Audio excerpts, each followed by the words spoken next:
The bass I'd like to show you now was made by Otto Rubner in 1963. There are two labels inside. One is the maker's label, and the other label shows that it was imported into the U.S. by Meisel.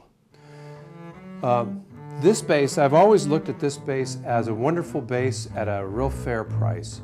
And Otto Rubner is a guy who made a lot of good basses.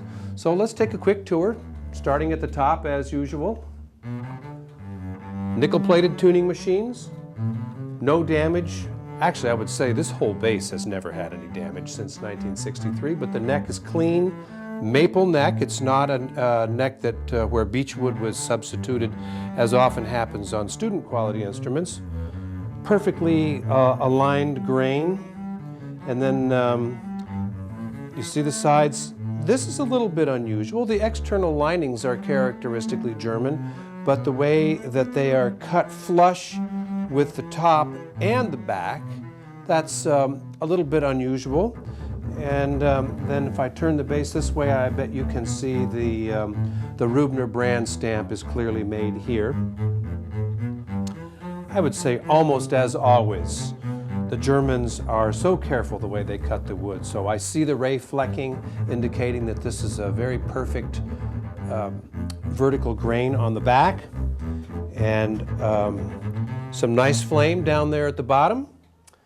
And then I want to turn around and look at the top.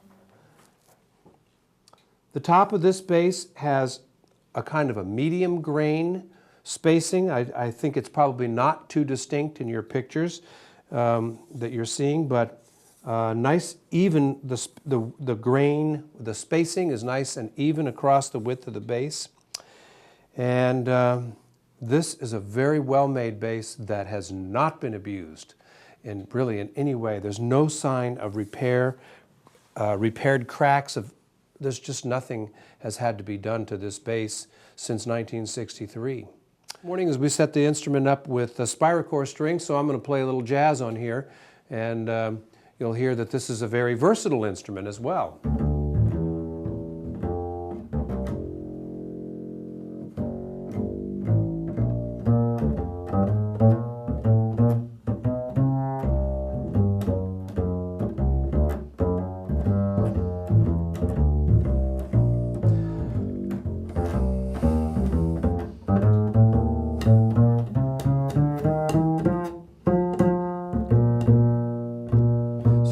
Now that we've gotten up here to the upper register, let me play a little notes. This thing really sings on the top.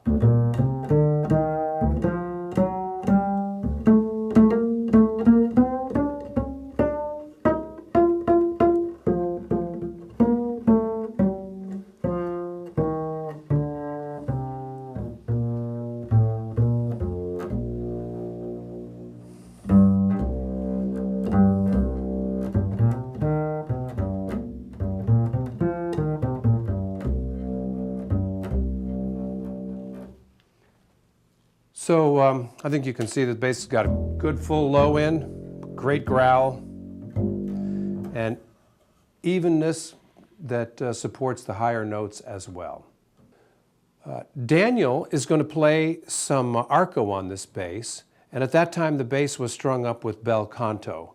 So I think you'll hear that this is a very competent bass for certainly high school or college work by a serious student.